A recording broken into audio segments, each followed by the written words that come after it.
वही प्रशासन ने पानी दिया, बस छेड़छाड़ के भरा, उसी वर्दी को मैं ज्ञापन दूं तो ये कम लग रहा है। उत्तर प्रदेश की राजधानी में यूं तो कई धरने चल रहे हैं, लेकिन कभी आपने सुना कि जनप्रतिनिधि भी धरने पर बैठे? आज उत्तर प्रदेश के तमाम जिलों से आए हुए सभासद धरने पर बैठे हैं। और आपको बता दें, सभासद एसोसिएशन के बैनर के तले मानदेय को बढ़ाने की मांग और कई विभिन्न मांगों को लेकर इनके अध्यक्ष नीरज इंसार और सब जितने सभासद हैं राजधानी लखनऊ में आंदोलन करने आए हैं कि शायद इनके मानदेय को योगी सरकार बढ़ाने का काम करे। नीरज जी, आज का प्रदर्शन क्यों हो रहा है और आखिर ऐसा क्या नौबत आ गई कि सभासदों को भी जो जनप्रतिनिधि है धरने पर बैठना? पिछले 3 वर्षों से सभासदों के हक अधिकार को लेकर के मैं आंदोलित हूँ, शांतिपूर्वक गांधीवादी तरीके से। पूरे प्रदेश के 12,703 सभासदों को लेकर के मैंने कहा कि लखनऊ राजधानी में कदम न कूच करना पड़े, नहीं तो ये होगा कि जनप्रतिनिधि भी इस सरकार में आंदोलित है। तो मैंने पूरे प्रदेश से जिलाधिकारी उप जिलाधिकारी द्वारा अभी तक ज्ञापन दिलवाने का काम किया। पूरे प्रदेश के सभासदों ने मुख्यमंत्री जी को चिट्ठी लिखा मांग पत्र को लेकर के, और हम लोग दारुल सफा में कई बार लखनऊ जिला प्रशासन से अनुमति लेके कमिश्नरेट को ज्ञापन दिया। और यहाँ तक कि 28 जून को एडीएम साहब ने यहाँ तक कहा कि आपकी मुख्यमंत्री से मीटिंग करवा देंगे, लेकिन वो धोखा दे करके हम लोगों को वहाँ पे हटा दिए। और उसके बाद 8 नवंबर को माननीय नगर विकास मंत्री श्री आशुतोष टंडन जी से हम लोगों का प्रतिनिधि मंडल प्रशासन ने मुलाकात करवाया। हम लोग नहीं मुलाकात की, वो प्रशासन ने मुलाकात करवाया, हमने मुलाकात किया और उन्होंने आश्वासन दिया कि हफ्ते 10 दिन में इस पर मुख्यमंत्री से मिलकर विचार होगा। अभी तक कोई विचार नहीं हुआ। आज एक महीने बाद 8 नवंबर के बाद से आज 9 दिसंबर है, हम लोगों ने एक मतलब अपनी रणनीति तय किया कि माननीय मुख्यमंत्री जी से मिल करके, क्योंकि यदि कोई बड़ा जनप्रतिनिधि है, मैं छोटा, हमारे ये सब लोग जनप्रतिनिधि हैं, तो छोटा जनप्रतिनिधि अपने जनप्रतिनिधि के लिए कोई अनुमति नहीं लेना होगा। हम सब लोगों ने सोचा शांतिपूर्वक चले, माननीय महाराज जी से अपनी बात को कहते हैं, लेकिन प्रशासन ने ज्यादती किया। अच्छा, ये बताइए, आपके सभासद एसोसिएशन में यूपी में कितने सभासद आपके संगठन से जुड़े हुए हैं? पूरे प्रदेश में 12,000 जितने सभासद हैं, 12,007 सभासद हैं, 12,007 में 7 हैं। यहाँ तक सपा बसपा कांग्रेस भाजपा। आप बात करिए, ये भाई साहब वीडियो दिखा दीजिए। ये भाजपा से हैं, वो ये निर्दल हैं, ये सपा से हैं, ये बसपा से हैं। हाँ, अच्छा, साफ तौर पर एक लोग और है जो बुजुर्ग है। सर, क्या है आप? संरक्षक है संगठन के। 12,000 लोग आपके संस्थान में जुड़े हुए हैं, मांगे पूरी नहीं हुई तो क्या करेंगे? देखिए, ऐसा है कि जितने भी सभासद आए हैं, भले अलग अलग पार्टियों से हैं, लेकिन इन लोगों ने संकल्प ले लिया है कि सभी पार्टियों के एमएलए और एमपीज, जो 5 भाई हैं, एक लोकसभा का सदस्य, एक विधानसभा का सदस्य, यहाँ नीचे आ जाइए तो जिला पंचायत का सदस्य, क्षेत्र पंचायत का सदस्य, नगर पालिका, नगर निगम, सब जितने हमारे हैं, जितने पार्षद हैं, जितने हमारे सभासद हैं, किसी को कोई वित्तीय अधिकार आज तक नहीं दिया गया है। तो बताइए, और भाई जो हैं लूट ले रहे हैं, पूरा विदेशों में काला धन जमा करने लायक बन जा रहे हैं, और सभासदों को, अपने क्षेत्र की जनता को, उनको न्याय दिलाने भर की व्यवस्था नहीं कर पा रहे। आज तक कोई वित्तीय अधिकार ही नहीं है इन्हें। अच्छा, ठीक है। तो उत्तर प्रदेश में आरोप तो भी लगते हैं सभासदों पर कि भाई बजट आया, सभासद ने डकार लिया। क्यों भाई साहब, आप तो बीजेपी के हैं, अपनी पार्टी के खिलाफ धरने पर बैठ गए। हम पार्टी के खिलाफ धरने पर नहीं बैठे हैं, यहाँ सभी के साथ में हैं। पूरे सभासद एसोसिएशन हमारे साथ है और हम उनके साथ हैं। अपनी पार्टी की नहीं, सपा बसपा की, इसमें कोई बात ही नहीं है। सभासदों की बात, सभासद के हक। अच्छा, ये चलिए, ये बताइए, सरकार से ही तो मांग कर रहे होंगे। सरकार से ही मांग कर रहे हैं, और किनसे? सरकार मांगे पूरी नहीं की तो आप क्या करोगे? यहीं बैठ के मर जाएंगे और क्या करेंगे? चंद दिनों में चुनाव है। चुनाव है तभी तो चूरन ले आए। चूरन घर से नेता जल जी रहा, तो चाटेंगे, यहीं बैठेंगे, जो लो हक ना मिले वो धरने पर बैठ जाएंगे। हाँ, बताइए, कहाँ से? हम झांसी की रानी, आपने नाम सुना होगा, हम झांसी जिले से आए हैं, वहाँ के हम सभासद हैं, मऊरानीपुर नगर निकाय से।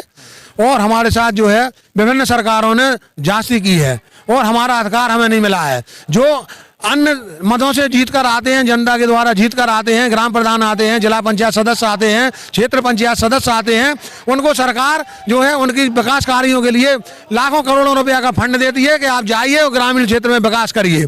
इसके लिए सरकार पैसा देती है।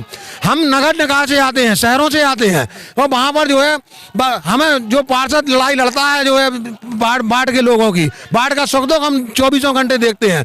अगर कोई जानवर मर जाता है तो हमें जाके उसको जो है कर्मचारी मंगा के हमको जानवर फंकवाना पड़ता है। किसी मानदेय पर कोई सरकार बात नहीं। लेकिन जो है हमारा जो मानदेय हमें मिलना चाहिए वो जो है सरकार ने आज तक उस पर कोई ध्यान नहीं दिया। आज हम मरने जीने का जो है संदेश लेकर यहाँ पर प्रतिज्ञा लेकर आए हैं कि अगर सरकार ने हमारी मांगों पर ध्यान नहीं दिया तो हम यहीं प्राण त्याग देंगे, वापस झांसी नहीं जाएंगे।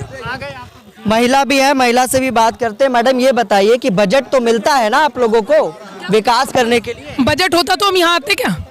क्षेत्र के विकास के लिए बजट तो मिलता है ना? नगर पालिका को मिलता है, हमें बजट नहीं मिलता है। नगर पालिका आपको देती नहीं है? नगर पालिका हमें नहीं देती है। नगर पालिका के थ्रू हम लोग काम कराते हैं। अध्यक्ष महोदया और अधिशासी अधिकारी होते हैं, उनके माध्यम से जो चीज़ हम लिख के देते हैं वो काम होते हैं। लेकिन उनमें भी क्या होता है कि अगर हम सभा चेयरमैन के पक्ष में हैं तो काम हो जाएंगे, नहीं है तो वो भी नहीं हो पाते हैं, वो भी नहीं होते हैं। अच्छा ये बताइए, चंद दिनों में चुनाव है, आचार संहिता लगने वाली है, आप लोग धरने पर आए हैं, मांगे पूरी नहीं हुई तो क्या करेंगे? देखो कुछ अगर मान लीजिए ये वर्तमान सरकार हमें कोई आश्वासन देती है तो ठीक है, और अगर कोई विपक्ष पार्टी भी हमें आश्वासन देती है तो हम कोशिश करते हैं को पूरी तो अब ये भी नहीं कर पाएंगी। जो वर्तमान सरकार है फिलहाल तो अभी पूरी ये भी नहीं कर पाएंगी, लेकिन कोई अगर विपक्ष सरकार भी हमारे लिए आश्वासन देती है तो हम उसको 2022 में उसको सपोर्ट करेंगे। मैं निर्दलीय सभासद। आप पार्टी से हैं? समाजवादी पार्टी से। अच्छा ये बताइए, आपकी तो पार्टी पिछली बार भी रही ना सत्ता में, क्या किया आपकी पार्टी ने मानदेय को लेकर? मैं अभी पार्टी ज्वाइन किया हूँ भैया। बताइए 20 साल से सभासद हूँ, अभी पार्टी ज्वाइन किया। अभी पार्टी? उससे पहले किस पार्टी में थे? निर्दल में जीतता हूँ, 20 साल से सभासद हूँ सुल्तानपुर नगर पालिका। अच्छा ये बताइए, नहीं मांगे पूरी हुई तो क्या करोगे आप? माननीय प्रदेश अध्यक्ष के नेतृत्व में हम लोग आंदोलन अनशन करेंगे, जरूरत पड़ेगी तो आज मुदावा करेंगे। माननीय प्रदेश अध्यक्ष जी का जो नेतृत्व है, जो निर्णय हम लोग उसको करेंगे। आर पार की लड़ाई का मोड़ बना के आए हैं। सभासद के पास एक बल्ब के लिए पैसा नहीं है कि किसी की मृत्यु हो जाए रात में वहाँ बल्ब लगा दे। अच्छा ये बताइए, 7 सूत्री मांगों को लेकर आज आप लोगों ने जो गांधी प्रतिमा पर प्रदर्शन किया, ज्ञापन वगैरह सौंपा? हाँ, हम लोग दारुल सफा 1 ब्लॉक का मनहाल में कार्यक्रम अच्छा वहाँ कर रहे थे, तो कोई ज्ञापन भी देना था? कोई मंत्री जी से मुलाकात हुई थी और वहाँ के सचिव ने कहा कि आधे घंटे बाद आपकी मंत्री जी से मैं भेंट करवा दूंगा। तो उसमें ये हुआ ना, नहीं वो ज्ञापन पत्र सर था, लेकिन आप उनको सर को दे दिया। तो नहीं, उन्होंने कहा कि मैं 2:30 बजे माननीय मंत्री जी से मुलाकात करवाऊंगा। उसके बाद उन्होंने कोई जवाब नहीं दिया। तो जब जवाब नहीं दिए तो मंत्री जी का चाहे आवास बगल में हो या जीपीओ की सूचना दिए थे। मैं कहाँ पे, हम लोग घेराव पे नहीं निकले थे, हम लोग मुख्यमंत्री जी से अपनी बात कहने जा रहे थे। माननीय शांतिपूर्वक ये सभी संख्या को लेकर, हाँ संख्या को लेकर प्रशासन ने छेड़ा। अब आप सोचिए कि अगर भाजपा के भाई साहब ये, तो क्या भाजपा के होकर के ये तोड़फोड़ करेंगे या सरकार के विरोध? मेरे कहने का मतलब ये है कि हमारे कहने का मतलब यह है कि हम लोग न्याय की बात कर रहे हैं। अगर जब सरकार नहीं सुनेगी तब तो कुछ करना ही पड़ेगा। अभी क्या चाहते हैं? हम चाहते, इसमें ज्ञापन पत्र नहीं है यार, हम लोग चाहते ये है कि सरकार हमारी बात सुन ले, नहीं तो 2022 का चुनाव है, सभासद एसोसिएशन की जो बात करेगा वही 2022 में राज करेगा। इतने में आप समझ सकते हैं। चलिए उत्तर प्रदेश की राजधानी में आज ये सभी सभासद आए हैं। सभासद एसोसिएशन के माध्यम से प्रशासन भी यहाँ पर आया है इनकी बातों को सुनने के लिए कि शायद जो इनके मांग है 7 सूत्री मांगों को लेकर आज राजधानी लखनऊ के धरना स्थल इको गार्डन में सभासद एसोसिएशन के लोग अपने अध्यक्ष नीरज इंसान उनके संरक्षक के नेतृत्व में प्रदर्शन करने निकले थे और 7 सूत्री मांगों को लेकर मुख्यमंत्री को ज्ञापन देने के लिए 25 लोग निकले थे, जिनको प्रशासन के द्वारा गिरफ्तार करके इको गार्डन में लाया गया है। देखने की बात है कि आने वाला 22 का चुनाव चंद दिनों में ही है, चंद दिनों के बाद ही आचार संहिता लग जाएगी। क्या ये सरकार इनकी मांगों पर विचार कर पाएगी? और नहीं विचार करेगी तो 22 के चुनाव में आखिर किस तरह का खामियाजा उत्तर प्रदेश के सभासद देंगे? सहयोगी भरत के साथ मैं विक्रम, लखनऊ से।